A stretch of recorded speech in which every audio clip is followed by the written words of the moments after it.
Hi, I'm Chamisa, the leader of the Movement for Democratic Change, MDC, the largest political party in Zimbabwe. I'm here on SABC Morning Live to speak about the crisis in Zimbabwe and how to fix it.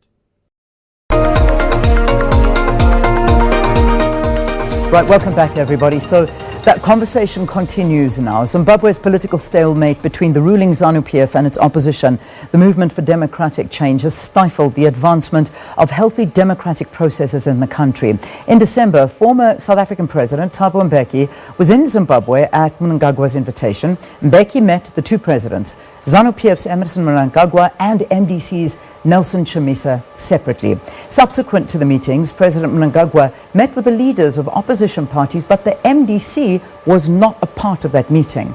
Meanwhile, Zimbabwe is dealing with a deepening economic crisis, which is now compounded by the worst drought ever in the region. Nelson Chamisa, president of the Movement for Democratic Change, is in South Africa seeking political solutions in the Zim crisis, and we continue our conversation with him. Thank you for your patience. Thanks for staying on with us here on the program. Thank you.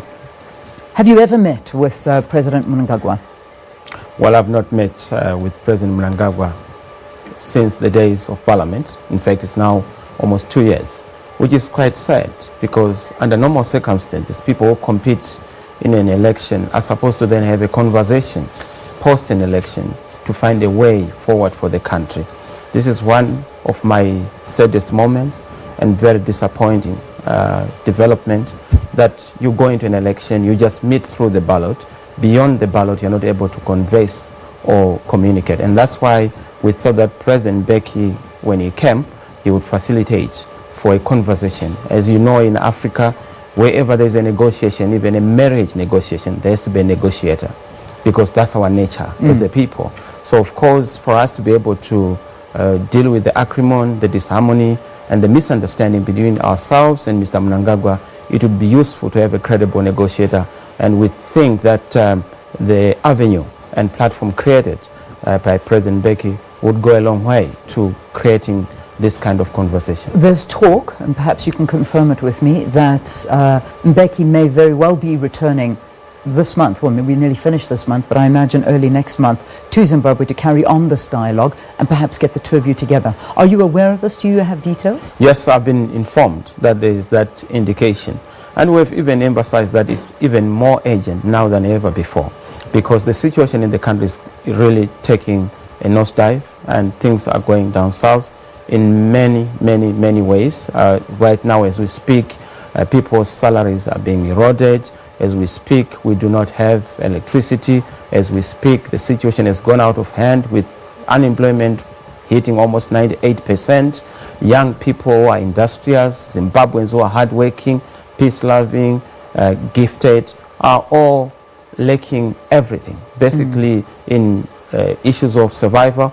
And I've always made this point, that in Zimbabwe, we lack everything in leadership, but have everything in resources, and that continues to be our biggest problem. Yeah.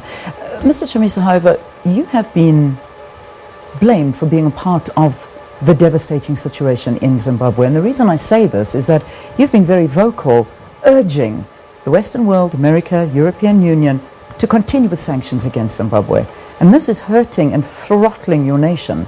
And people are not happy that you keep on calling for that. Why do you keep calling for sanctions? You will never have my voice behind calling for any measure or sanction against Zimbabwe. What we have made clear in emphatic a voice is to say that we need good governance in the country.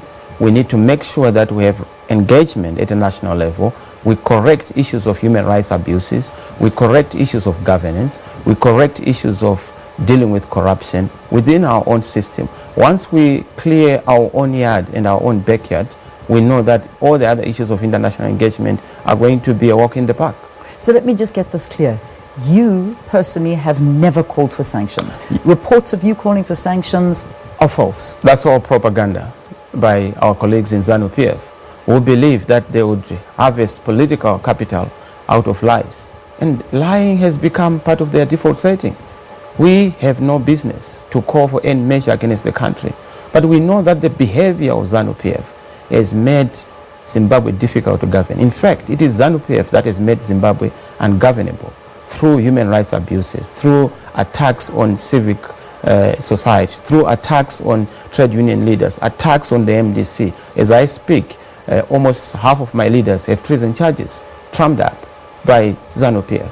As I speak, we control 28 cities of the 32 cities and towns we have in the country, but we are being treated like a banned organization. Our programs being prohibited, our activities being prohibited, police ransacking and coming to search our offices for weapons of war, when in fact we are peace-loving and consistent. So those are the issues that have attracted a banana republic tag on the country. And it has nothing to do with the MDC. So you can't blame the victim for your own misfortunes. We are the victims of dictatorship, the victims of a failed state, the victims of arrested development in the country on account of rigged elections, brutality, and rogue regime that we have in the country. So there are many different, and it is very difficult to look through the noise, because you do realize that there are a lot of people that are writing articles that may very well be writing for the ZANU-PF, but there is one particular narrative that is running right through all of this, is that you are the one calling for the sanctions. It is a very loud message that's being pushed through, as you say, perhaps from members of the ZANU-PF. I'm not too sure, but they're saying that your stance is the same as homegrown terrorism, is that you advocate more violence rather than going in and joining POLAD, joining these discussions, stopping the sanctions against the country, and ensuring that Zimbabwe can try and grow and try and get some peaceful resolutions. So there is this narrative. In fact, I'd like to even get one confirmation from you.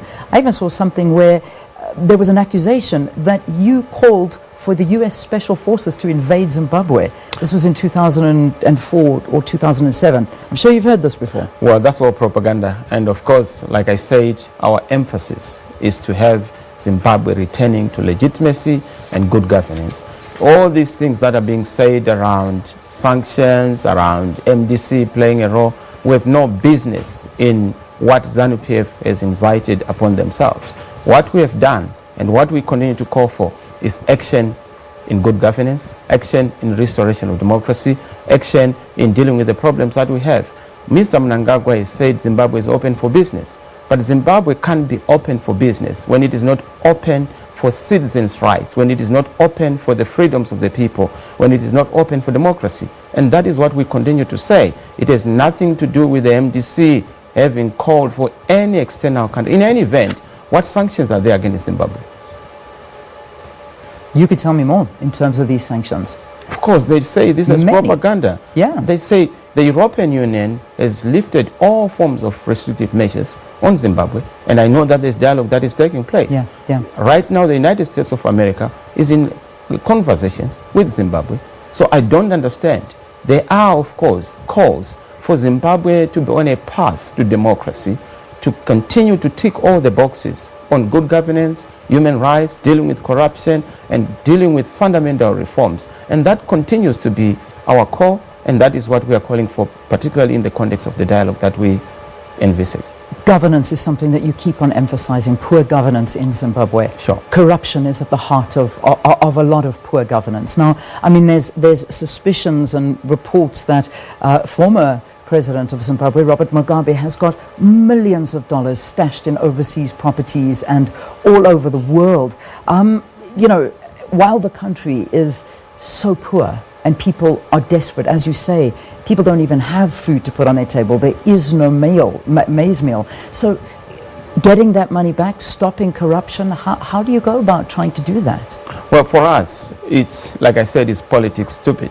It's all about governance. You know, we as Zimbabweans, like I said, we have all the resources, over 60 mineral resources in our country, but they will mean nothing until and unless we're able to unlock the full value by preparing our country for accountability, for good governance. That can only happen when we've fixed the politics. Good politics attracts good business. Good politics invites a conducive environment for economic success and economic prosperity. But until we are able to resolve our political issues, we will not be able to cure the issue of deficits in trust, good governance, rule of law, protection of rights on property. Those are the issues we need to deal with. And once we start doing that, we'll then be able to have an accountable government. And this is the plan we've always had as MDC, that when we come in, we need to put the country on a smart platform of accountability, of good governance, but also of strong and very important roles that have to be played by state institutions to slow down and also roll back the frontiers of corruption in the country. And we have done well in the local authorities to at least show that we can make a difference, and that's what we continue to show. Mr. Chamisa, very quickly, our final question here this morning. South Africa has taken over the chairmanship of the AU. The AU is an organization that actually went ahead and called the elections, or they endorsed the elections. Both SADC, AU and Chamisa both endorsed the elections. Your next elections are coming up in 2023. So it's a while to go with a country that is suffering at this rate. As chairman of the AU, how do you think South Africa can help? Yes, but just to say earlier, 2023 is out of the question. We will not be able to have 2023 until we resolve modern day questions. Today's questions are so pertinent to be resolved. So what we need to do is to resolve the unresolved 2018 disputed election so that we pave way for any future elections. Otherwise, we'll continue to have a recycling of the same old problems, a vicious cycle that has to be kept in having free and fair elections. But what is also interesting in the context of Zimbabwe is that we now have new evidence, fresh evidence after the Constitutional Court determination of the dispute between ourselves and Mr. Mnangagwa, particularly in the ZEC report, the Zimbabwe Electoral Commission report that was put in Parliament, wherein the Commission is indicating that they flouted the law and the procedures of holding of elections in announcing the results of the election. That evidence has to be at the doorstep of SADC, the AU, and of course South Africa President Ramaphosa, to show and validate the fact that indeed elections in Zimbabwe were rigged and were stolen. And what we then need to do going forward in the context of the AU and SADC is to make sure that we have comprehensive reforms. We are able to then have free and fair elections so that we do not have a repeat of 2018 in 2023. Otherwise, we'll continue to be having Zimbabwe on the table of SADC, on the table of South Africa, if not at the doorstep of South Africa, as a gadfly and as a nuisance, which is not what is desirable. We leave it there. Nelson Chamisa, thank you very much for talking to us here on Morning Live. President of the Movement for Democratic Change. He is in South Africa currently trying to talk to leaders, seek political solutions to the crisis in our neighboring country, Zimbabwe. Let's take a break. We'll see you after this.